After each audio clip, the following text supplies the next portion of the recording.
You know that face. Silent. Watchful. Albert Barese, the short-on-words mob capo from The Sopranos, calculating odds no one else can see. He didn't say much, but when he did, people listened. Talent? Maybe.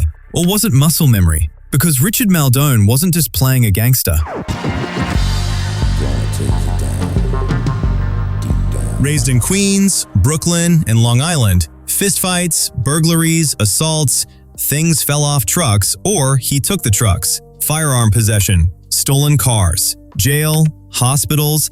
This was his formal education.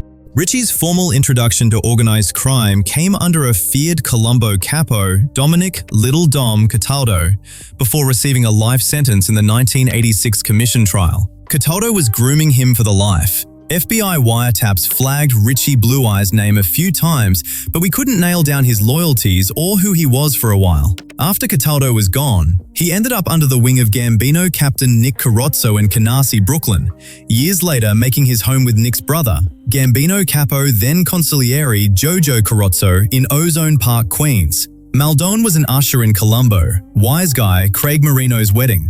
Federal agents observed him on vacation with his crew in Miami. We have him on surveillance footage entering a restaurant in the Five Towns on Long Island belonging to Bonanno captain Vinny Asaro, carrying what appeared to be mink or fur coats as Asaro warmly greets him in. This guy gets around. There are a handful of hang-arounds in the mob, but if you're just a guy from the neighborhood gambling and playing cards in their club, you wouldn't have direct contact with capos and walk into their social clubs as he did unless you're someone well-known, trusted, or you'd be getting carried out the back door in a plastic bag.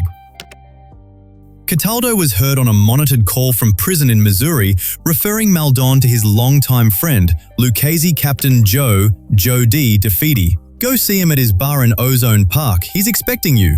Maldone replied, "Of course I'll go see him, but I'm good now. I'm in Canarsie with the little guy, Nick." He was referring to little Nicky Carrozzo, a ruthless, old-school Gambino captain from Brooklyn. Cataldo quickly changed the subject, asking him to check in on his wife and daughter from time to time in case they needed anything. Maldone was a dangerous hoodlum, supposedly very good with his hands. A high-end thief, allegedly involved in armored cars, hijacking trucks, credit card scams, anything that earned him a good living. He always carried a gun and had something to sell, nice stuff too.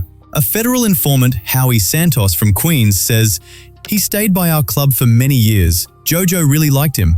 He had big balls. Everyone knew that." We have him on surveillance again, attending several funerals of known wise guys from different families, a retired agent says. "I recall watching with my team as he arrived with Jojo to attend the funeral of Bobby Borriello, a close member in the John Gotti's crew." Richie's inner circle included feared names, often seen with Mikey Y. Yanotti, a violent gangster who rose through the ranks in Nick Carrozzo's crew. Mikey Y was later convicted of attempted murder of radio talk show host Curtis Sliwa, as well as extortion, loan sharking, multiple shootings, and acts of violence. He received the statutory maximum of 20 years in prison. Another longtime friend of Maldone's and partner in crime was John Alight, a violent, notorious Gambino enforcer in John Gotti Jr.'s crew. He and Maldone were known for shooting up nightclubs, gambling rackets, fighting and robbing drug dealers. Maldone was once a suspect in a stabbing at a Long Island nightclub, but another associate ended up arrested at the scene, taking the charge. Maldone allegedly visited the victim incognito at the hospital wearing a wig and cap, then handed him a bouquet of flowers and dropped a few bullets on his chest and walked out. The victim, like others, would later refuse to testify.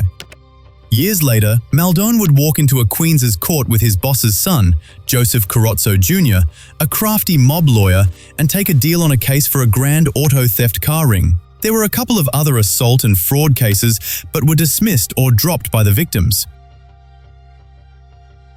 Despite years of surveillance and wiretaps, Maldone was never indicted by us, the feds. He was detained and questioned regarding several armored car heists and a murder investigation. "We wanted his DNA on a robbery-homicide case," said one investigator.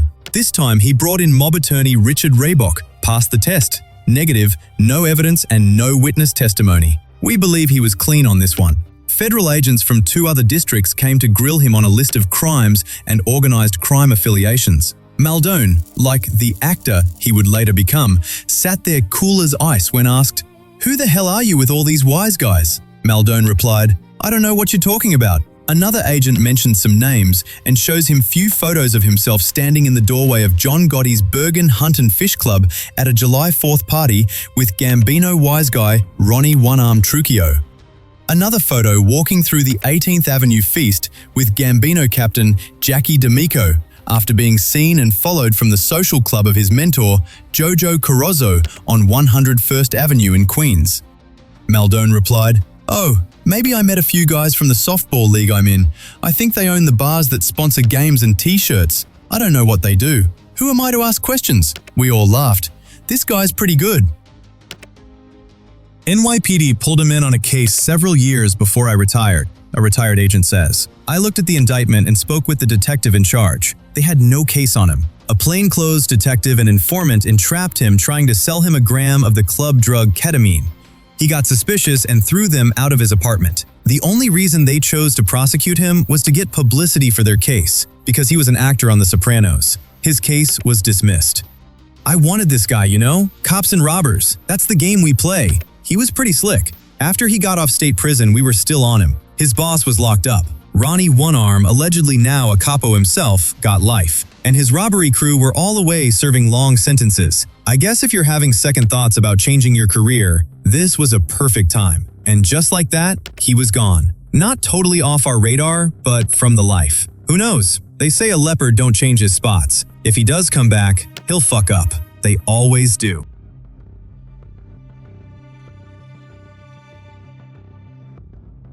After a stint at Easton Penitentiary, Maldone was sent to the Queensborough halfway house near Silvercup Studios towards the end of his sentence. Maldone sneaks past security, talks his way over to the show's creator, David Chase, eventually lands the role of Albert Barese, a crafty mobster whose silent presence and few words became quite memorable. One of the show's producers said, "We didn't need to teach him the walk or the talk, he just was that guy."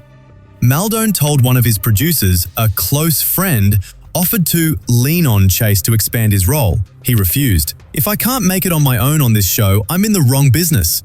On set, Maldone's raw ability was mistaken for brilliant acting. Quoted a crew member, "I don't think he liked his lines. When his dialogue was changed last minute to mimic others, repeating theirs, he asked, 'What am I, fucking stupid or something?' The crew laughed, thinking it was a masterclass. The director explained Albert was supposed to appear crafty and unreadable. Maldone dryly responded, "Yeah, he's got me fooled too." So what's next for Richard Maldone? A new film, TV series, or back to the streets? I wish we knew. To be continued. Well, that was the first part of the documentary about the life of Richard Maldone from The Sopranos. If you liked the episode, hit that like button, subscribe to the channel, and leave a comment to support Vano VHS. In the second part of the documentary, we'll look at Richard's movie career, specifically the series he starred in that could have been a hit, but something went awry. Why? Let's find out soon. Stay tuned.